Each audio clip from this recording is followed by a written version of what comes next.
Hello and welcome everyone, I am Madals and welcome to another StarCraft 2 England cast. Today I've got another game from LiquidHero. It's from his replay pack of the week, and of course Hero is the red Protoss player in the lower left position. Now the blue Zerg in the top left is FXOJKS.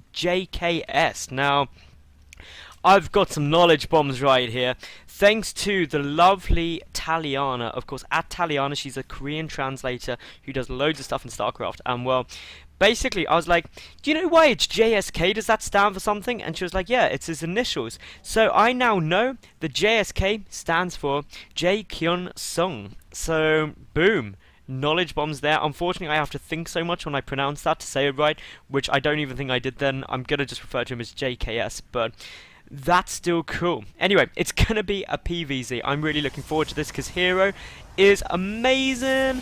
And I'm sure JKS is as well. He plays for FXO, of course, he's amazing. I just don't know him as well as Hero. I cast quite a few of Hero's games, and I don't actually think I've ever cast one of JKS's games before. So that's pretty cool. But anyway, the map is in Tomb Valley. They're in the cross-spawn positions. It's not forced, though.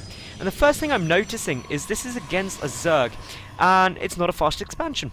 It's a gateway being chucked down with a pylon in the base. Now that to me is like so counterintuitive, but of course in Tomb Valley isn't the easiest map in the world to get the wall off on. It's like, where do you wall off?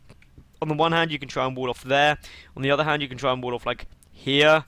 Generally, bit of a pain. So this one gate into the gas, it may be a one gate expansion, it could be some early aggression, we'll wait and see what Hero decides to do, but JKS going for the right thing, going for the pull first. Hatchery going to be coming up straight after, there we go. Actually going to be a 15 hatch, so quite an early hatchery there straight away. Usually that's a bit at 16, but anyway we should see the 4 to 4 minute 23rd base theoretically, but of course because we don't see the fast expansion out of Hero, hopefully JKS will scout this out and go a bit later. Here comes down the Cybercore, hidden at the back. Doesn't really matter, it's just adding to like the walling positions and things like that, although I think something could still get through there. Yeah, it could, so that's fine. Yeah, anyway, Overlord scouting out, everything's good, hatchery's down, spawning pool's down, nothing else really going down, no scouting really going off, no drone scout. Wow, that camera, never follow player camera, they move so quickly, it's insane. Like, you don't actually realise when you're playing how quickly you move until you sit there and try and watch someone else do it, and then you're just like, my god, if you're not concentrating on what you're wanting to look at, it really blows your mind. The probe coming down to scout here. Meanwhile, we've got the Zealot just chilling down here. We've got the Stalker following up. We've got one probe in gas. Only the one. Warp gate tech done on its way out, so that's all cool. Still no expansion. This is quite interesting. Still no second gas as well. That as well is interesting. Now, this Zergling is going to come over and see the Zealot. Now, obviously, it will get through, he'll be able to run away past the Zealot, but he's going to come and check up here and say, hey, no expansion, guys, what's going on here? This lack of expansion worries me. Sees the Stalker as well, but it's all fine. It is just going to be a one-gate expansion. We're going to see the Nexus chuck down now. Saw that from the minerals, obviously, and well, for the most part, this just gets you an earlier Stalker and Zealot out, rather, which means you can come and apply a bit more pressure. The third base was already on its way down, though, so of course, JKS gonna be forced to make a handful of Zerglings in order just to try and hold this pressure off. But the third base could potentially be under some problems. It shouldn't be in too much because there is only the one Stalker and one Zealot for the moment, but still, Zerg player is going to want to be careful, won't want to lose too much, getting some more Zerglings out as well, because ultimately he took a risk by taking that third base sooner when his opponent went for a gateway first, but that can be counteracted by getting a nice round on the Stalker. Does manage to slip back, that's fine. The Stalker and Zealot can actually do a surprising amount of harassment. Just got to be careful not to get the Stalker surrounded, otherwise it does go down very, very quickly indeed. Microing it back, the Zealot going to fall there to the Queen and those Zerglings, and it looks like JKS is going to be able to force back Hero for the time being. So this actually puts JKS in an amazing position. They're on equal workers already. Usually you don't see this until the third base starts injecting. We've only got the two queens out. We'd like to see the third queen on its way. The other advantage of getting the third queen quickly is it can start working on those rocks, so it's not just left up to the Zerglings there, though. We've got 3 more gateways being added on, so this is going to be some delayed 4-gate pressure. Now, this is actually a surprisingly good build. I really like Protoss players who do this, because I find it very, very effective, just being more aggressive and picking off this base. And that's something that a lot of Zerg players are not in a good position to deal with. We've got the sentry down already, warp gate tech obviously already done. We've got the forge now following us up. The complete wall off's there with the force field. It'll be easy to defend any kind of aggression. The Stalker does get taken out though, so you've got to be careful of losing units unnecessarily. We've got the Rotoron on its way down. Quite an early Rotoron, as you can see. It started 6:30, so really the earliest kind of point you'd want to get it. We've got the metabolic boost on the way as well. Obviously, the key thing to note is one gas, second and third gas on their way, and while the Zerglings are not going to do much more, sees the 3 gates though, can assume that therefore it's a delayed 4 gate, at least could be more. We've got a Zealot Warp in here, that proxy pylon being used incredibly well.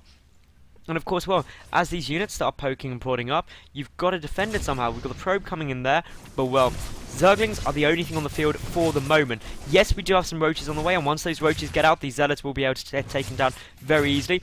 But it's about what damage can they do before then, and warp in of more Zealots coming down as well. The pylon may get taken down here, but the Queen looks like it could fall if it's not very, very careful. You've got to be careful of that, because if you lose that Queen, that's a lot of production gone. Now, of course, the first roaches are on their way. They are popping out. Meanwhile, though, we've got more Zealots coming down. They're just doing good harassment. This is purely Zealot harass at the moment. And, well, as you can see, the roaches trying to be dragged out any way and every way they can, trying to buy more time for these Zealots in the third, who are going to get a couple of drone kills. So to be fair, the damage being done here isn't huge. The drone's getting pulled back. Meanwhile, these roaches doing some good damage. You've got just one roach here trying to clean up, and actually a surprising number of kills getting taken down here. And if we look, 11 workers killed. So this hasn't been bad harassment by any means. Pulling back the rest of those Zealots. If we look at the loss tab, a lot more loss. Well, not a huge amount, about 300-ish resources more lost for the Zerg compared to the Protoss player. But now we've got everything else cleaned out. What else are we looking at? Well, pretty even up there, only 25 resources different, but it's given the hero the time to get up his robotic facility. He's getting up ground weapons level 1. He's got all 4 gas. He's in an okay spot. He only invested minerals in that aggression. If we look at the work count as well, 43 to 43, exactly equal. These roaches, though, are coming for a bit of counter-aggression. We do have the 1 sentry there, though. These Zealots will get cleaned up, and now we're seeing actually JKS being a little bit more cost-effective, getting those roaches out sooner, seeing the threat that he was bound to be up against. The Evolution Chamber coming down, that's really quite a late Evo Chamber, but of course, when you scouted the 4 gate, you know you're not going to have too much problems there. Now, anyway, as you can see, the third base attempting to get taken now by Hero. The roach is going to come up, see the pylon, be like, hey, I know what you're doing. You're going to try and take your expansion, because that's what that pylon tells you. Quite a few sentries here, though. The robotic facility done. Kind of boosting out that Immortal ASAP. Meanwhile, the +1 Protoss ground weapons are finished. This is quite a nice force. These roaches are not going to be able to take out all of this, obviously. It just won't work. But Zergling reinforcements on their way through, a couple of speedlings in there, is going to make things a bit nicer. But Hero, ultimately, once that Immortal comes out, he's okay. He's got the Twilight counts coming down. Road speed only just starting. The +1 Carapace only just starting as well for JKS. So he's okay right now. The Wall-Off's complete. We've got the Photon Cannon there. All of these units will move down here to the third base. As long as Hero's paying attention, he's going to be able to keep this back. Some good force fields. Going to let him get some free Zerglings. And to be honest, anytime you get free units, it's always good news for you. The 4th base on its way down, and this is in a direct response to seeing this pylon. This pylon says I'm trying to take my 3rd, which means the Zerg player needs to stay a base up, takes his 4th. That is just simple game mechanics. Meanwhile, behind this, we've got the Infestation Pick coming down, road speed half done, the 5th and 6th gas on their way as well. So, really, JKS is doing everything he wants. Blink coming down as well here. The Overseer scouting out, sees the Chrono Boost on there, knows it's going to be Blink almost certainly. Meanwhile, obviously the Immortal count is going to get spotted. The 3rd base, we will see the timing on that, know that, hey, my 4th base is ahead of your 3rd. That's good news for me. Taking out these rocks between the natural and 3rd base as well. We've got the 2nd Evo Chamber getting done, so that's good double upgrades we're getting on the way. Obviously, the Infestation Pit done, needs to start Pathogen Glands, Macro Hatch coming down. So, JKS, up to 77 workers, exactly where he wants to be. Needs to start Pathogen Glands, though. I'm not just repeatedly clicking on that upgrade for the fun of it. There we go. So, Pathogen Glands obviously means that you can start your Infestors once that's 30% complete, 30 seconds complete rather, so you can get them out with the extra energy. More gateways being added on. The Twilight Council nearly finished up with that Blink research. No Robotics Bay yet, going quite Immortal heavy with the War Prism as well. That's potentially going to allow for some harassment. Great Overlord placement though from JKS. He's got these Zerglings here, Overlord up here, Overlord, everything where he wants. He's got great map vision if we look at this. He's really not missing any areas, so any kind of Warp Prism harassment won't work too well. The only thing that will work is using the Warp Prism for the resupply, obviously. Now, here we go. We've got these units moving up. They should find this little Zerg force, so that should get cleaned up quite nicely. That one Zergling on Hull Command unfortunately gave away the whole party. The Stalker's trying to get in there. Needs to be careful not to lose any of those. Good Blinks back. Great little bit of micro there. And of course, Blink Micro, it allows you to be so cost effective, as you can see there. Hero losing effectively nothing. Meanwhile, the 5th base on its way down there for JKS. And he's probably just taking that due to the fact he's got a lot of minerals. However, could be thinking, hey, maybe that force moving out is an indicator of going to a 4th base. But pressure on its way through. These 2 Immortals and Sentries. 1 Immortal gets picked off there. Need to be careful not to leave those units behind. Do get a good number of kills. Some Stalkers coming in from behind. A great burrow. Unfortunately, the Observer is there. +2 Protoss ground weapons are done. Of course, +1 Carapace finish. And quite a few Infestors out now. So obviously, fungal growth is going to be the threat. That'll shut down the micro potential. Hive and Spire started at the same time. Obviously, they take exactly the same time to build, and then you can start the Greater Spire straight away. Now, obviously, the Infestors are going to try and get a good angle. You don't want to engage prematurely. Good fungal growth goes off there. Traps quite a few of those Stalkers. Chain fungling them down now. Obviously, more fungals hitting absolutely everywhere across here. Good shutdown, and fungling like this just buys you time. Get out to those extra Zerglings, extra Roaches. The +1 melee attack nearly finished as well. +2 Carapace on its way. The 4th base taking a lot of damage though. And that fungal unfortunately only grabs 1 sentry, so not quite on the money there. And of course we've got mill units resupplying in. We've got a handful of forces here. So this is a big attack angle right now.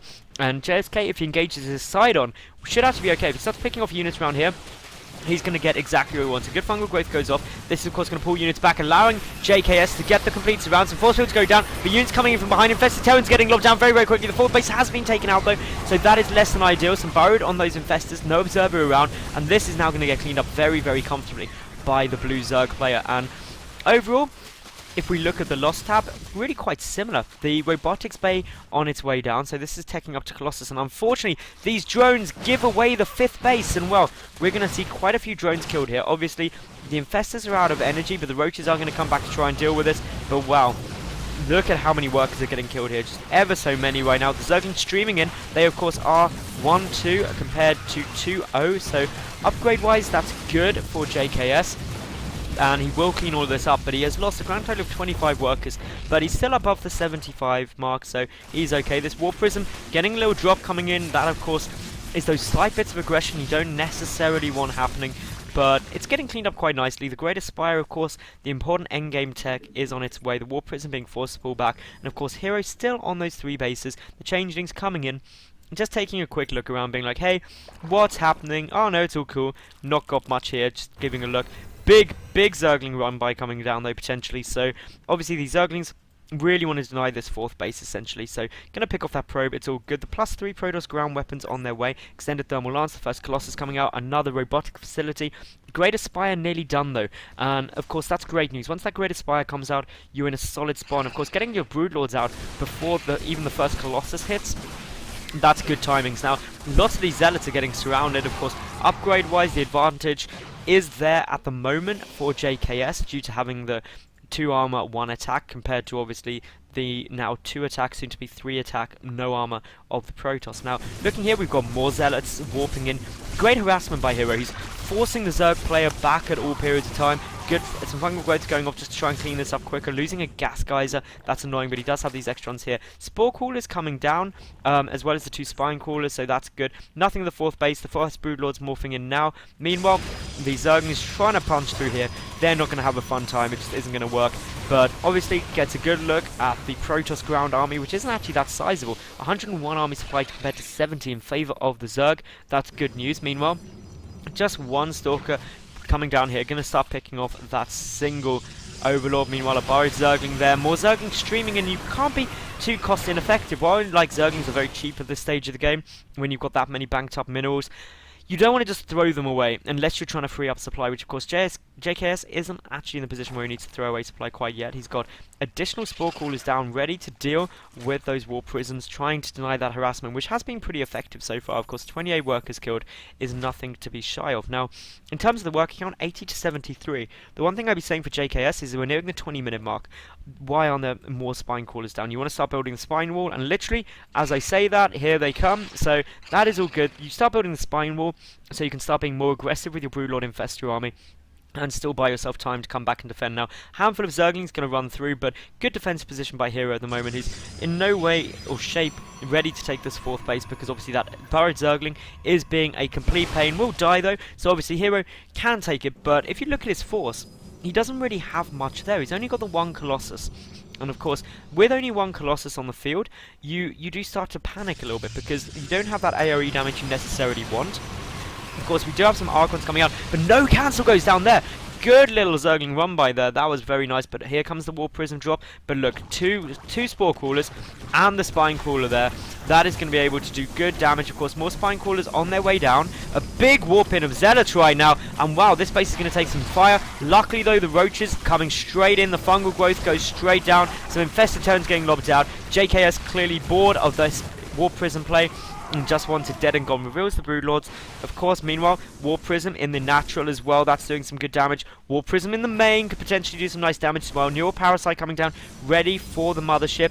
Could get focused though, this infestation pit. There's not that many units there at the moment, and well, they're on the way back, but it's almost certainly going to go down. This is a big loss at this stage of the game, losing that infestation pit. You need the infestors so badly. Luckily though, the Greater Spire stays up, so the infestation pit should get restarted shortly. The infestor count, not too bad, up at 17, so that is all fine. Meanwhile though, the Protoss army pushing through the 4th and 5th base of the Zerg player, looking to be in some trouble, and Hero really dominating now with the multi-prong harassment. He's really forcing his opponent to be everywhere at once, which isn't too nice. Meanwhile, the drones burrowing, just trying to keep them alive a little bit longer. But the Zealots and this Archon is clearly going to be able to pick off this hatchery. And as you can see, we've now got this Zerg player forced back down to just three bases, and that is not a nice position to be in, because Hero's getting his 4th up.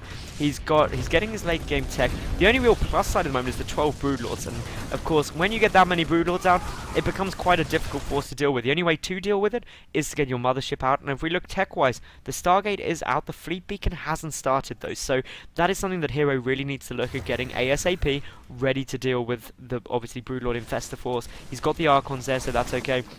Yep, more Zealots coming in, forced to cancel at this 5th. Meanwhile, a handful of Stalkers just chilling around the middle. The Roaches on their way across. And well, +2 missile attack coming down. But the Broodlords, they're the real big threat. And the Stalker count is okay at 19, but not really enough to deal with this many Infestors and Broodlords. Of course, this is pre-patch, so Infested Terran eggs do have 100 health rather than 70. So Storm isn't even the massively incredible solution to the problem. So in terms of what else is going on, obviously Storm isn't even researched because it's not needed that much. More drops coming down though. And as you can see, this just relentless dropping is really playing with JKS, because he's having to always pull back his army in order to deal with this. He's being forced to throw down lots of Spine Crawlers. His worker count not looking too healthy. I mean, if we look at 61 workers killed through this game, just shows how great the harassment is. And essentially, we're going to the problem for the Zerg where he's not replacing them quickly enough. The Fleet Beacon is now on its way down, so obviously this is taking up to Mothership. Meanwhile, more drops coming down. Every single position is getting dropped all the time. It is really quite stressful. Some High Templar coming in here, feedbacking on the Infestors. That's good. Meanwhile, Broodlords on their way down, so the Broodlord count getting really quite high now, up at 13 already. Neural Parasite getting restarted, of course. Luckily for JKS, the mothership isn't down yet, but it's something that you've always got in the back of your mind. What if a big vortex goes off? It can wreck your day, and it really can if you get a handful of Archons in that vortex with your Broodlords.